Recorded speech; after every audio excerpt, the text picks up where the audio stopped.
ஒரு மனுஷன் லைஃப்பில் எவ்வளோ பெரிய ஒரு உயரத்துக்கு போனாலும் மனசளவில் சில வலிகள் காயங்கள் அதை மறக்க முடியாது இல்லையா? எல்லார் லைஃப்லையும் அப்படி தான், நமக்கும் அப்படி தான். நிறையா வலிகள் காயங்கள் எல்லாத்தையும் தாண்டி தான் வந்திருக்கிறோம். ஆனால் எல்லாத்தையும் விட ரொம்ப ஜாஸ்தியான அந்த வலியும் அந்த காயமும் எனக்கு அந்த கரூர் சம்பவம் தான். மக்களை சந்திக்கணும், மக்கள் பிரச்சனைகளை எடுத்து பேசணும். அதுக்காக தான் அந்த மக்கள் சந்திப்பு பயணத்தை தொடங்கி திருச்சி, அரியலூர், நாகப்பட்டினம், திருவாரூர், நாமக்கல், கரூர் அப்படின்னு சொல்லிட்டு போயிட்டுருந்தோம். அரியலூரில் அந்த மீட்டிங் முடிச்சுட்டு பெரம்பலூர் போகிறதுக்கு முன்னாடி அந்த பெரம்பலூர் போலீஸ் எங்களை அலர்ட் பண்ணாங்க. சரிங்க, கூட்டம் கொஞ்சம் ஜாஸ்தியாக இருக்குது, லேட் ஆகிடுச்சு, வராதிங்க அப்படின்ட்டு. So we had no choice. Police சொன்னால் நம்ம அதை ஒபே பண்ணி தானே ஆகணும். அதே நேரத்தில் பெரம்பலூர் மக்களோட அந்த சேஃப்டியும் மைண்டில் எடுத்துக்கிட்டு ஒரு மன வலியோடவே திரும்ப போயிட்டோம். அதுக்கப்புறம் பெரம்பலூர் தொகுதி மக்களுக்கு மன்னிப்பும் கேட்டோம். அதே மாதிரி நாமக்கல் அந்த மீட்டிங் முடிச்சுட்டு கரூர் வரும்போது அந்த கரூர் போலீஸ் எங்களை அலர்ட் பண்ணியிருக்கலாம்ல.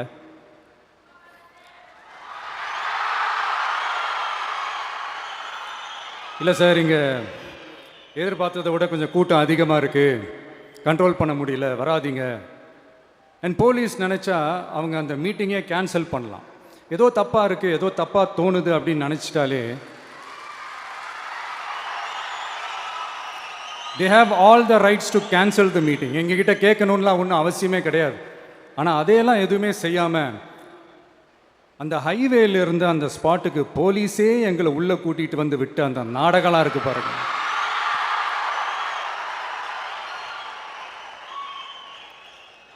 நம்பிட்டேங்க, முழுசாக நம்பிட்டேன்.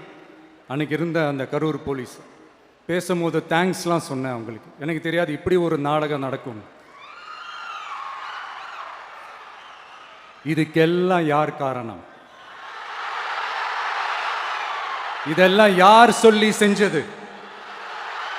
இப்படி பண்ணுங்க, அப்படி பண்ணுங்க, சப்போஸ் அப்படி நடந்தா இப்படி பண்ணுங்க, சப்போஸ் இப்படி நடந்தா இந்த மாதிரி இன்ஸ்ட்ரக்ஷன்ஸ்லாம் கொடுத்து அந்த பிரஷர் போடுறது யாரு?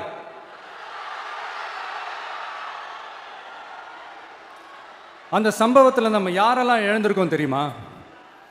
ஒரு டிவியில் என் படமோ பாட்டோ வந்துச்சுன்னா, அம்மா விஜய் மாமா, அம்மா விஜய் மாமா அப்படின்னு சொல்லி அவங்க அம்மா கிட்ட சிரிச்சுக்கிட்டு அந்த டிவி ஸ்க்ரீனை போய் தொட்டு முத்தம் கொடுத்துக்கிட்டு என் அக்கா தங்கச்சிங்களோட தங்க பிள்ளைகளை இழந்திருக்கோமியா. மழலை கூட சரியா வராதப்போ ஒரு பேப்பர் மேகசினில் என் ஃபோட்டோவை பார்த்தா அது சிரிச்சுக்கிட்டு அந்த கள்ளங்கவடம் இல்லாத அந்த சிரிப்பு, அந்த கடவுள் மாதிரி இருக்கிற அந்த பச்சை பிள்ளைங்களை இழந்திருக்கோம்யா. என் அக்கா தங்கச்சி அண்ணன் தம்பி குடும்ப உறவுகளை இழந்து அந்த வலியோட இருக்கிற என்ன நீங்கள் ஏளனமாக பேசுகிறீங்களா? என் மேலே பழியை தூக்கி போடுறீங்களா? இப்படி ஒரு சம்பவம் நடந்துருச்சு.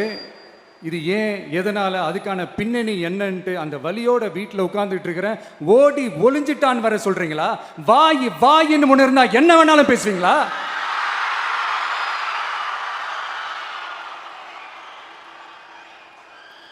மக்களே, நான் உங்களையே கேட்குறேன், அன்னைக்கு அத்தனை க்ரௌடு இருந்துச்சு, அந்த க்ரௌடுக்கு தகுந்த மாதிரி போலீஸ் பாதுகாப்பு கொடுத்தாங்களா? இந்த இடத்தை எடுத்துக்க சொல்லி நாங்க தான் சொன்னோம்னு ஒரு போலீஸ் ஆஃபீஸர் பேட்டி கொடுக்கிறாரு. அதுக்கு என்ன அர்த்தம்? இவ்வளோ வலி, இவ்வளோ காயங்கள் கொடுத்துட்டு பழியை தூக்கி நம்ம மேல போட்டுட்டு அதுல ஒரு அரசியல் ஆதாயம் தேடுறீங்களேயா? இதுல வாய் கூசாம சட்டசபையில ஸ்டாலின் சார் நம்ம மேல திருப்பி விட்டு அங்க ஒரு அரசியல் செய்றாரு. அதுக்கு என்ன அர்த்தம்? நமக்காக வந்திருக்கிற மக்களை காக்க வைக்கிறதுக்கு நாம் ஒன்றும் ஆதாயம் தேடுற அரசியல்வாதியெல்லாம் கிடையாது. மக்களுக்காக அரசியலுக்கு வந்தவன் இந்த விஜய். எனக்காக எல்லாமும் கொடுத்த என் மக்களுக்காக எல்லாத்தையும் விட்டுட்டு மக்களுக்காக மட்டுமே அரசியலுக்கு வந்தவன் இந்த விஜய். அவங்களுக்காக நன்றி கடன் செலுத்துறதுக்காக மட்டுமே அரசியலுக்கு வந்தவன் இந்த விஜய். உங்களுக்கு தான் இந்த விஜயை பத்தி நல்லா தெரியுமே. ஆனால் நம்ம எல்லாருக்குமே இத்தனை வலிகள் காயங்கள் கொடுத்தவங்களுக்கு இந்த 2026 தேர்தலில் தக்க பதிலடி கொடுத்துட்டீங்க. ஆனால் அது மட்டுமே பத்தாது மக்களே, அது மட்டுமே பத்தாது. காலகாலத்துக்கும் எழுந்திருக்கவே முடியாத அளவுக்கு நிரந்தரமான ஒரு பதிலடியை நீங்க கொடுத்துக்கிட்டே இருக்கணும்.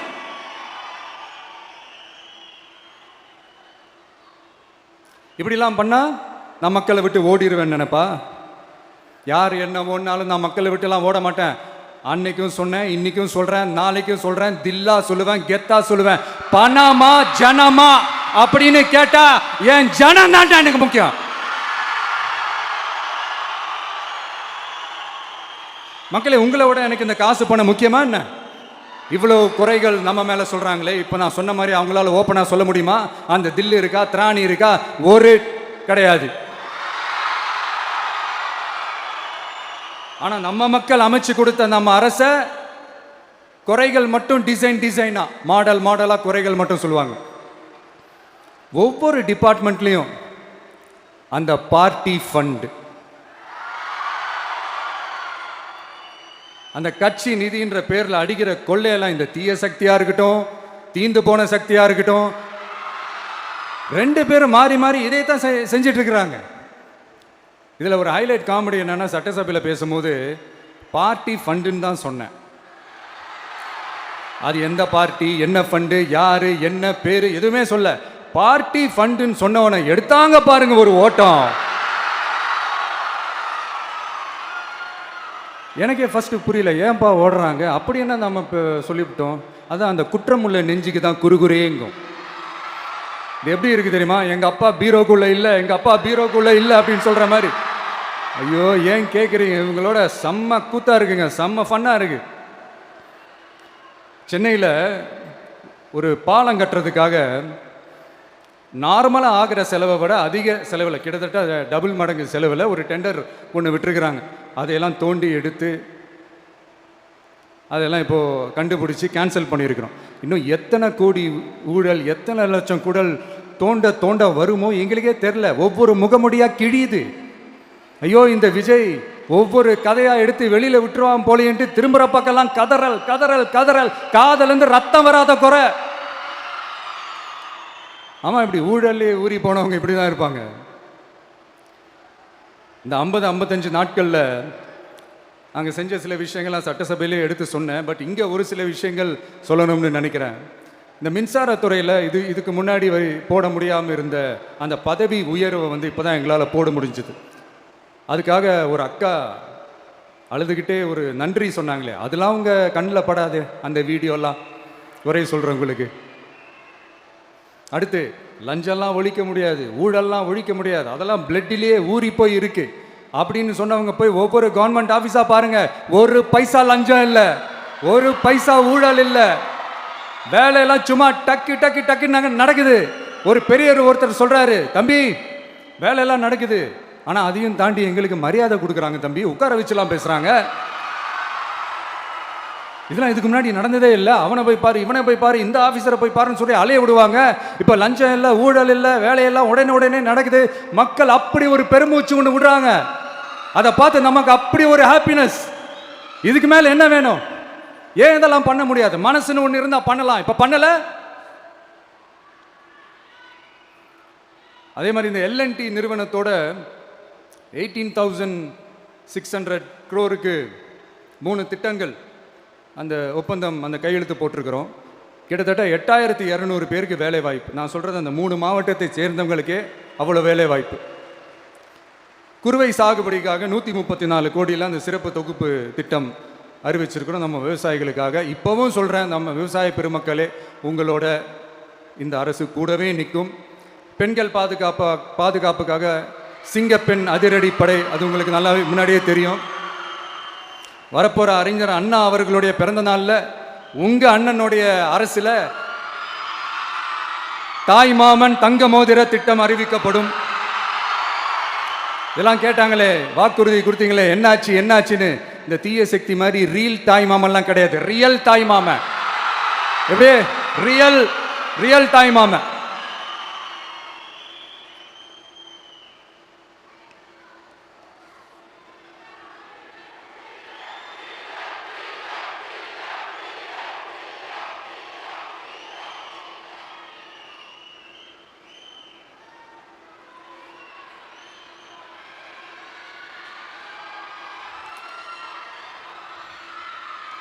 இந்த தீய சக்தியை பற்றி, அவங்க நிர்வாகத்தை பற்றி ஒரு வெள்ளை அறிக்கை ஒன்று வெளியிட்டோம்ல, அது ஷார்ட் அண்ட் ஸ்வீட்டாக சொல்லணுன்னா, ஒரு ஓட்டை பாத்திரத்துக்குள்ளே தண்ணி ஊற்றிக்கிட்டே இருந்திருக்கிறாங்க. பாத்திரம் எம்டியாகவே இருந்திருக்கு, ஆனால் ஊற்றின தண்ணி தான் எங்கே போச்சுன்னு தெரில. கடவுளுக்கு தான் வெளிச்சம். அது மாதிரி இப்போ நம்ம சொன்னதெல்லாம் வந்து சும்மா ஒரு சாம்பிள் தான். இன்னும் வரப்போகிற நாட்களில் உங்கள் அரசனுடைய அந்த விஸ்வரூபத்தை நீங்கள் பார்ப்பீங்க. அடுத்து வாயத்தொடங்க சிஎம். அடாடா, உங்கள் சிஎம் நெஞ்சிலேயே குத்திட்டு வந்தீங்க பாருங்க, அதெல்லாம் வேற லெவல். பேசுங்க பேசுங்கன்றீங்க, பேசுனா எந்திரிச்சு ஓடிடுறீங்க. இனிமேல் பேச ஆரம்பிக்கிறதுக்கு முன்னாடி என்ன பண்ணணும் அப்படின்னா, ஒரு நண்பர் ஒருத்தர் சொன்னார், மாண்புமிகு பேரவைத் தலைவர் அவர்களே எல்லா டோரையும் இழுத்து லாக் பண்ணுங்க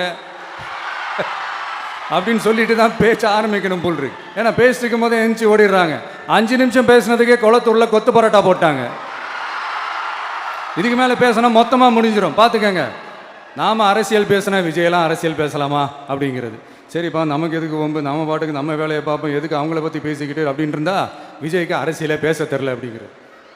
இப்படியே மாறி மாறி மேகதாது அணையை பற்றி என்ன தெரியும், விஜய் அதை பற்றி பேசலை.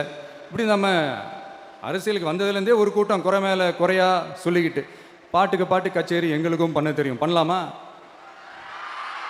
இந்த மேகதாது அணை சம்பந்தமான அந்த வழக்கில் தமிழ்நாட்டோட பெட்டிஷனை சுப்ரீம் கோர்ட் எப்போ ரிஜெக்ட் பண்ணிச்சு? அப்போ யார் ஆட்சியில் இருந்தா? ஏன் ஒழுங்காக வாதாடல? நீங்கள் ஒழுங்காக வாதாடி இருந்தீங்கன்னா அதை ரிஜெக்ட் பண்ணியிருக்க மாட்டாங்கல்ல.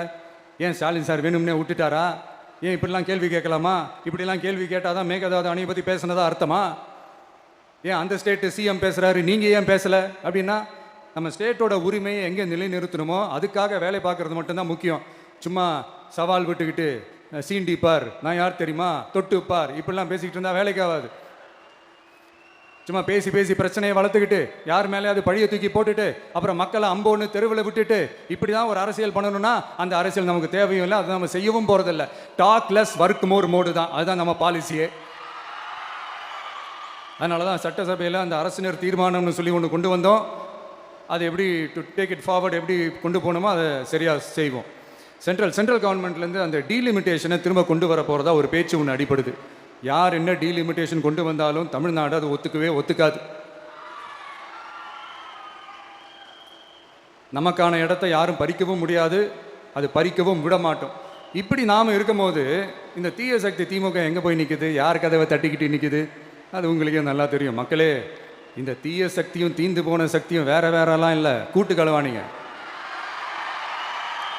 சொல்ல முடியுமா அவங்களால?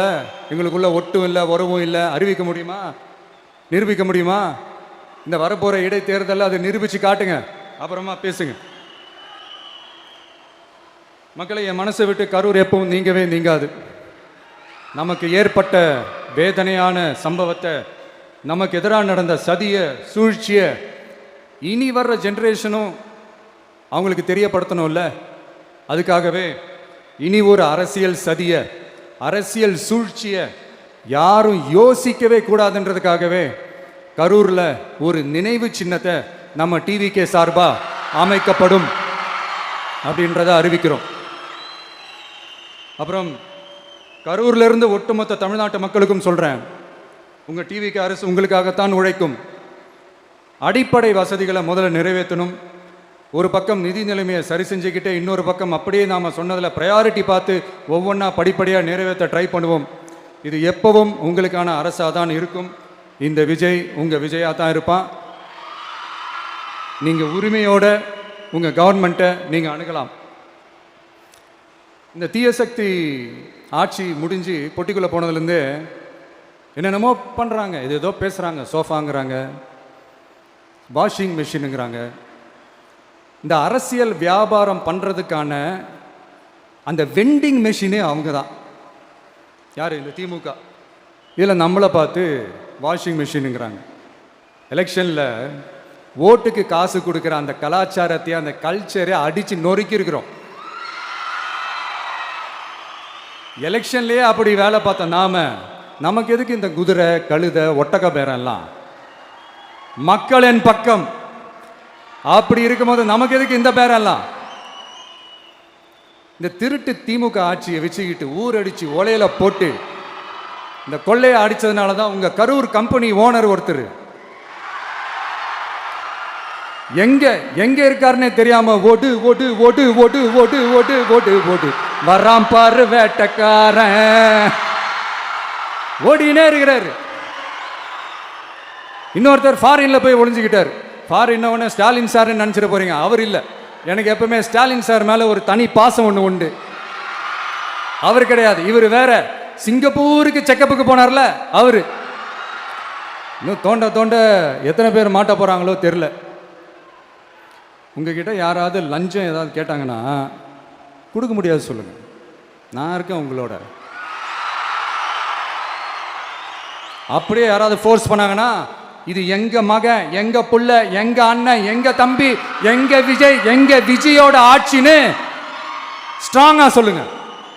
மக்களே, நீங்க கூட இருக்கும் போது லஞ்ச ஊழல் மட்டும் இல்ல, அதிகாரத்தை வச்சு ஆட்டம் போடுற யாரா இருந்தாலும் அடங்கிடுவாங்க.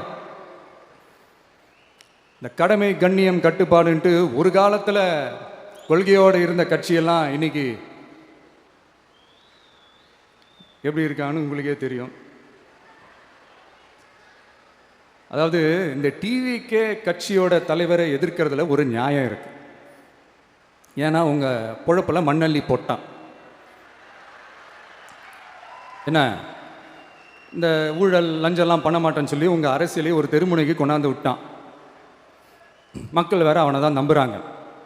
ஸோ இந்த விஜயை எதிர்க்கிறதுல ஒரு அரசியல் நியாயம் இருக்குது, அதை புரிஞ்சுக்கலாம். ஆனால் இன்னைக்கு இந்த விஜயை மக்கள் ஓட்டு போட்டு ஜெயிக்க வச்சு ஒரு தீர்ப்பை கொடுத்து மக்களுக்காக வேலை செய்யறதுக்காக முதலமைச்சராக உட்கார வச்சிருக்கிறாங்க. என்னமோ இன்னமும் நீங்க தான் ஆட்சியில் இருக்கிற மாதிரி. விஜய் கரூருக்கெல்லாம் போகக்கூடாது, விஜய் இங்க போகக்கூடாது, அது செய்யக்கூடாது, இது செய்யக்கூடாதுன்னு எனக்கு புரியலையே. ஆட்சியில் இருக்கும் போது தான் இவ்வளோ கட்டுப்பாடெல்லாம் போட்டீங்க, எஸ்ஓபிஸ்லாம் போட்டீங்க, ஸ்டாலின் சார் ஆப்ரேட்டிங் ப்ரொசீஜர்லாம் போட்டீங்க. இப்போவும் அதே பண்ணிட்டு இருந்தீங்கன்னா என்ன சார் நியாயம்? இல்லை, நான் தெரியாம தான் கேட்குறேன். இன்னும் கனவுலையே இருக்கிறீங்களா? முதல்ல முழிச்சு வாங்க, ரியாலிட்டிக்கு வாங்க. உங்க ஆட்சியெல்லாம் வீட்டுக்கு போய் டிவிக்கேன்னு ஒரு ஆட்சி வந்து ரொம்ப நாள் ஆச்சு. ஒழுங்கா படி ஒழுங்கா படி என்று சுப்ரீம் கோர்ட் ஓங்கி மண்டேலியே நறுக்கு நறுக்கு நறுக்கு என்று செம்மட்டியாலே அடிச்சும் இந்த திமுக முழிச்சிக்கல அப்படின்னா அப்போ கொஞ்சம் கஷ்டம்தான். வெற்றி தோல்வியெல்லாம் அரசியல் சகஜம் சார். அதுக்காகலாம் வெறி பிடிச்சி இந்த பதவி வெறி பிடிச்சலாம் அலைய தேவையில்லை. நல்ல விதமாகவே சொல்கிறேன், நியாயமான அரசியல் பண்ணுங்க. ஓ, அதுதான் உங்களுக்கு தெரியாதுல்ல. இந்த தீய சக்தி திருத்தவும் முடியாது, அவங்களா திருந்துவாங்கன்னு பார்த்தா அதுவும் நடக்க போகிறதில்ல. அதனால் வரப்போகிற இடைத்தேர்தலில் மக்களே இந்த தீய சக்தி திமுகவை நல்லா வெச்சு வெளுத்து விடுங்க. கான்ஃபிடண்டா இருங்க மக்களே, நல்லதே நடக்கும், வெற்றி நிச்சயம். மீண்டும் சந்திக்கும் வரை